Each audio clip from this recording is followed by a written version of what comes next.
The king of ocean MT बसरा star हे फक्त एक जहाज नाही, तर हा आहे निसर्ग आणि मानवामधील संघर्षाचा पुरावा. एकेकाळी समुद्रावर राज्य करणाऱ्या या जहाजाचा रत्नागिरीच्या किनाऱ्यावर अशा प्रकारे शेवट झाला. नमस्कार, मी विक्रांत खडके आणि आपण बघतोय रत्नागिरीच्या प्रवासातील हा दुसरा भाग. स्थापत्य, इतिहास आणि निळाशार अरबी समुद्राच्या लाटांबरोबर एक कधीही न संपणारं स्वप्न, रत्नागिरी.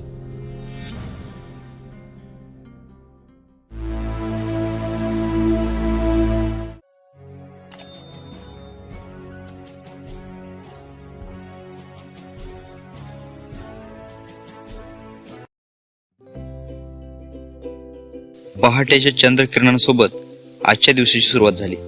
लाल परी आणि निरागस रस्ता.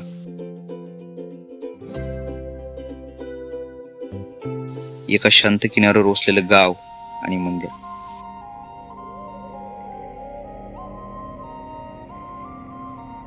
रत्नागिरीपासून 10 किलोमीटर अंतरावर असलेलं एक गाव, काळबादेवी. तीनही बाजूंनी पाण्याने वेढलेली जमीन आणि खाडीच्या तीरावर वसलेलं रामेश्वर मंदिर.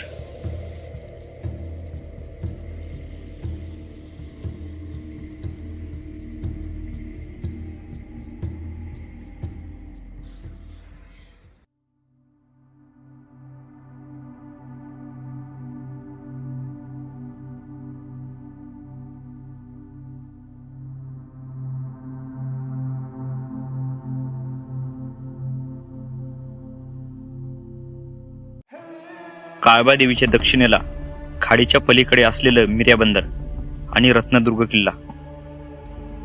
लोकमान्य टिळकांची जन्मभूमी, इतिहास आणि निसर्गाचा वरदहस्त लाभलेला जिल्हा रत्नागिरी.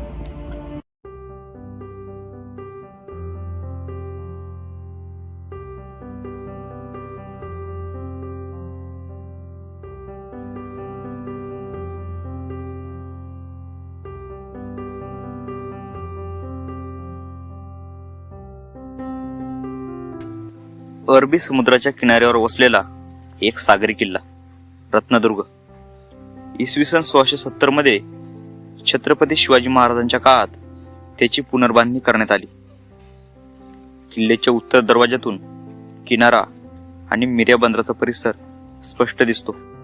किल्ल्याच्या उत्तरेला 3 किलोमीटरवर असलेला मिऱ्या समुद्र किनारा आणि एका थरारक गोष्टीचा शेवट, बसरा स्टार.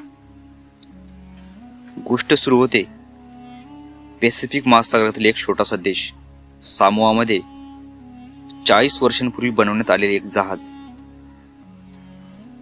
जून 2020 मध्ये दक्षिण आफ्रिकेतून दुबईकडे निघालेलं हे जहाज निसर्ग चक्रीवादात भरकटलं आणि रत्नागिरीच्या मिऱ्या किनाऱ्यावर अडकलं ते कायमचंच.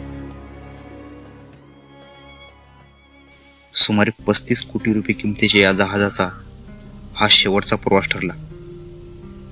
सागरी सुरक्षेच्या दृष्टीने ते भंगारात काढण्याची प्रक्रिया सुरू झाली आणि किंमत मिळाली फक्त 2 कोटी रुपये.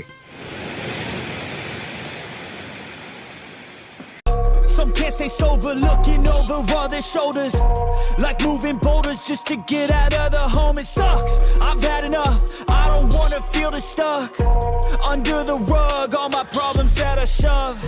I got nightmares. Waves didn't break me. Now the storm begins.